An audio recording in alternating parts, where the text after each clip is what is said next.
What is up, you guys? It is Brad here, and welcome to AskBrick episode number 70. Holy crap, 70 episodes in. I'm 30 away from 100. This is awesome. For those of you who are new to the channel, AskBrick is my Q&A show on YouTube where you guys ask me questions down in the comments below of any of my videos using the hashtag AskBrick, and I answer them up here on video. I've got a lot of really great questions that I'm excited to get into today, so let's hop right into it.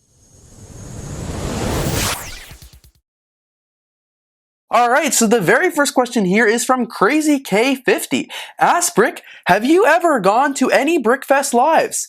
So as you can see by my t-shirt here, sorry if that screwed up the microphone, but as you can see by my t-shirt, yes, I've been to a few BrickFest lives. I went to one in 2016 and 2017, all Philly BrickFest. Fortunately, it's been a few years since I've gone to BrickFest lives, and I heard, unfortunately, they're not what they used to be anymore, but I did used to go back in the day. That was like the LEGO convention for LEGO influencers or YouTubers, as we just called them back then, and that's why I have the BrickFest Live shirt. The reason I wear this shirt now is because I love wearing yellow for these episodes of AskBrick. I wear the same shirt in every single episode, so you guys can tell what kind of video it is by the thumbnail. But yeah, it's a BrickFest Live shirt. I've been to one. I've been to them in 2016, 2017. It's been 6 years since I've been to one though, so honestly, no desire to really go back because, as I said, the show has really changed from what it used to be. But yeah, I've been to a few. I've just never been to like the BrickFest Live experience, which is what most of you know it by now. The next question is from Bricks3268. AskBrick, will your next LEGO City subway be different from the first one you made? So this question here is referring to the subway system that I made for my LEGO City, and the answer is yes, it's going to be different. So this is the subway system that I have made here right now. You guys can see there's only one minifigure in it, but this is kind of like the terminal that's actually underneath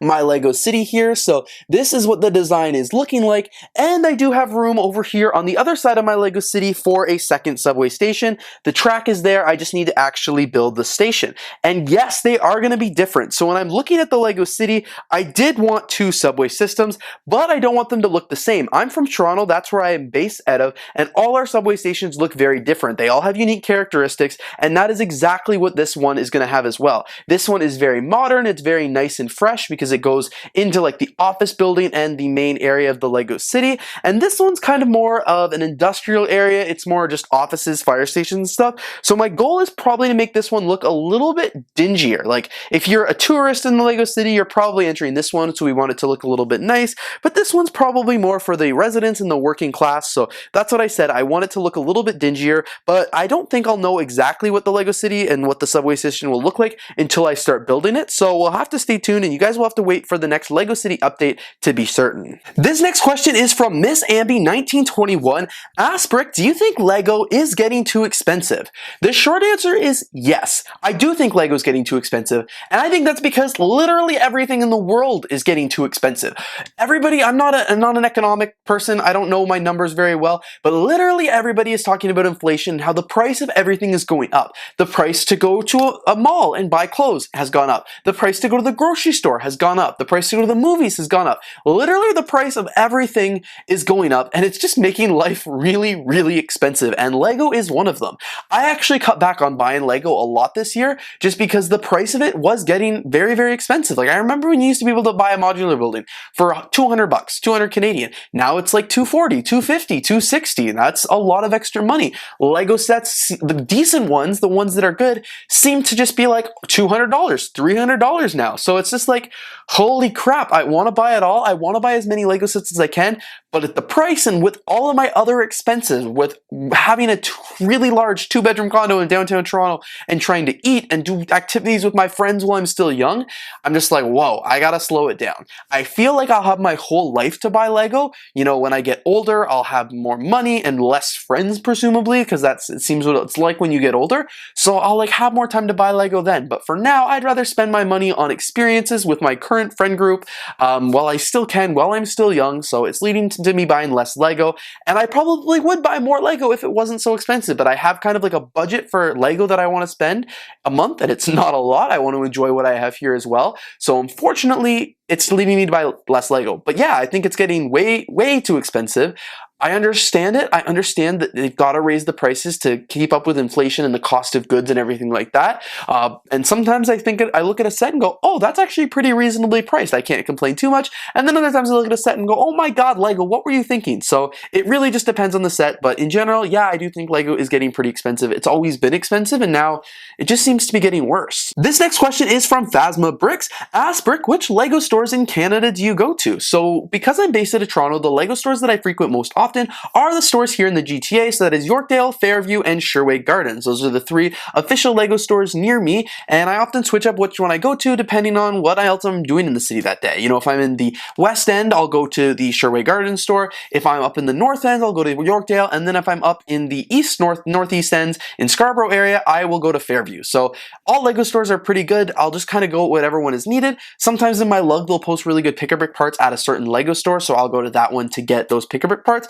But I wouldn't necessarily say I had like a home-based Lego store, because they're all pretty much equally as far from me. I'm lucky I'm downtown, so I basically have to drive to whichever one I want to go to. If I was only taking transit, the Yorkdale one is the most accessible, but if I was driving, I can honestly go to all of them. So those are the Lego stores that I frequent in the GTA the most, but I'll also sometimes visit the Ottawa store because I grew up near Ottawa, so like that one's closest to my house, and I've been to the West Edmonton Mall one a few times as well, but I think those are the only Lego stores I've actually visited here in Canada, just because there's not really any other Lego stores very close to me. Oh, I've also been to the Winnipeg one, but I've only been there once, so I can't say that I frequent that one.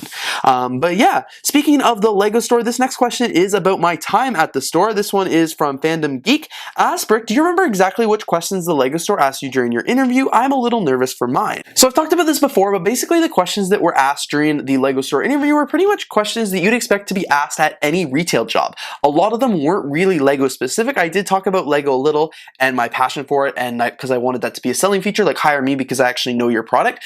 But at the end of the day, I've said this before, they're hiring you for a retail position. They want you to be able to sell stuff, they want you to have good customer service skills, and they want you to be able to learn. So if you go in preparing for questions that they would ask you at any store, whether you want to work at Costco or Walmart or American Eagle or any of those stores, it's the Lego store. Like, all the questions will probably be the same. So just do some Google research, find out what are some common interview questions. Tell me about yourself. Why do you want to work at the store? Tell me about a time you dealt with a difficult customer, or here's a situation, how would you respond?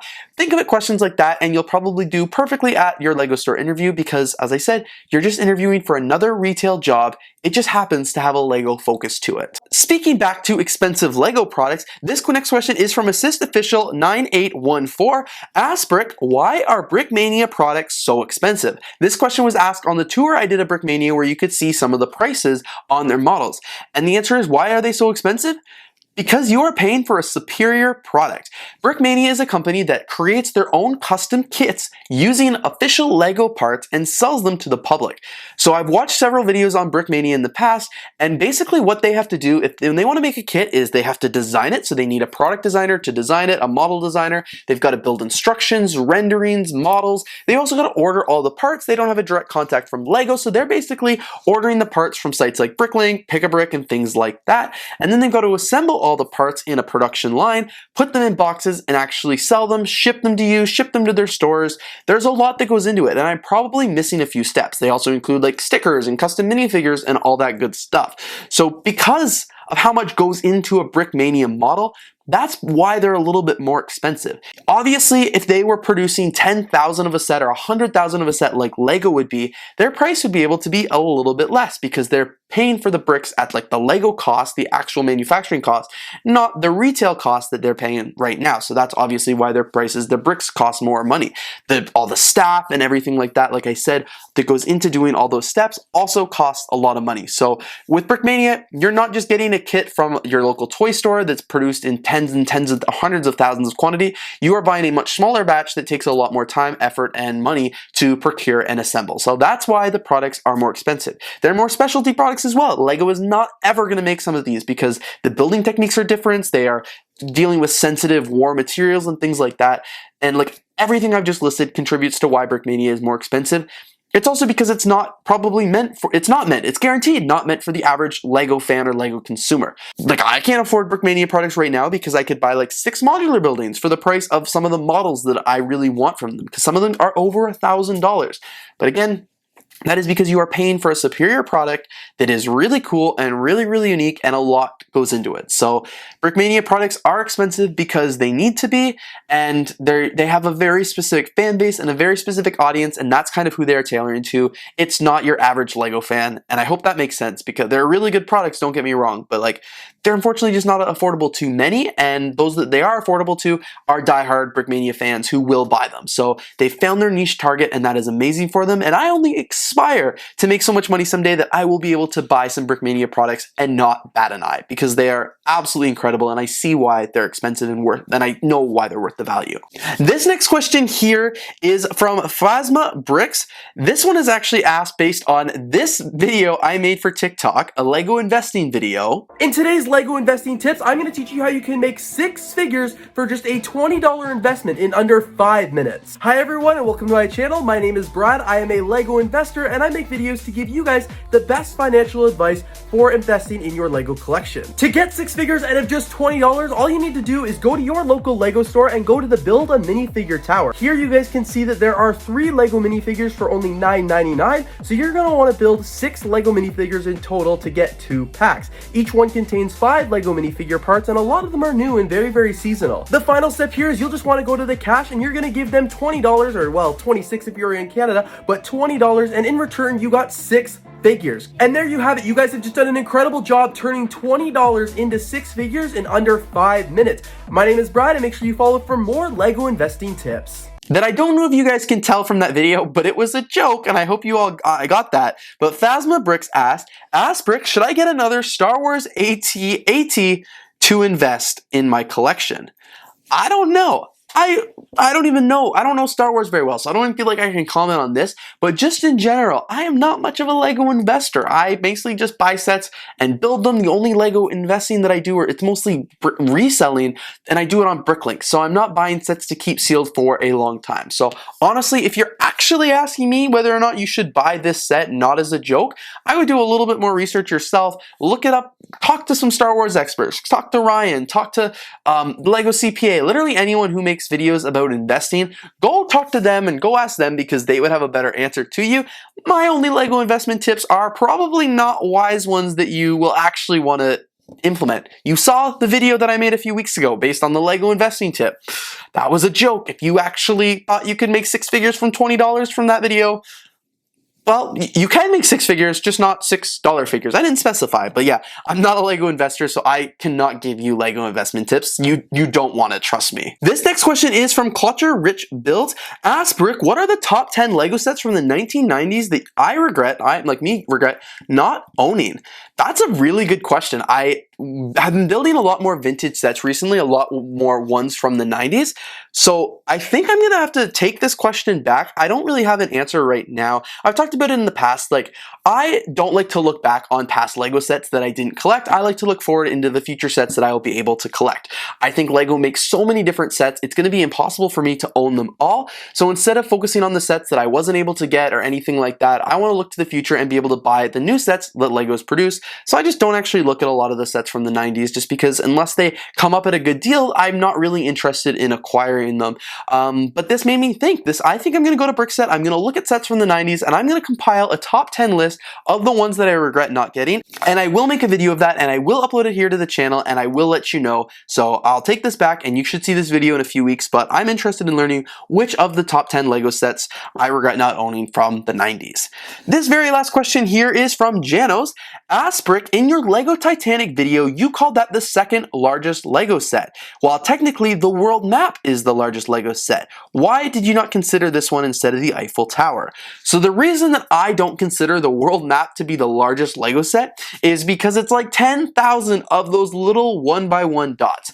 Yes, in theory, it is the world's largest Lego set by piece count. When you go on BrickSet, you will see that that is the first, and you will see then the Eiffel Tower, and then the Titanic. But because that set is mostly comprised of like 10,000 of those little pieces, I just don't think it's fair to compare it to like the Eiffel Tower or the Titanic when those are some of the largest Lego sets out there. Like the world map here has 11,695 pieces, which is, almost 2,000 more than the Eiffel Tower with 10,001 pieces, and the Lego Titanic with 9,090 pieces. So yeah, it is quite a bit larger than those sets, but like I said, it's just those small little pieces, so it doesn't seem fair that they're able to steal the title for the world's largest Lego set. So when I made the Titanic video, I didn't reference that world map just because I don't think it's fair. Like that set costs what? $250. The Eiffel Tower is $630 and the Titanic is $680. So based on piece count, yes, it's the largest set ever made, but based on actual size and the dollar value, it's not the largest Lego set ever made. So that's why I just don't even think it's fair to consider it. But I guess if you want to get technical, it is, but like in my mind, it does not count. It's a cool set. I love that set. It's in my dining room. It will remain in my dining room. But I just don't think it's fair to include that on the list because it's a little bit, it's cheating. It's cheating. Like, do you really have 10,000 Lego pieces in your collection if they're all the same part? That little piece that's only useful for tiles? No.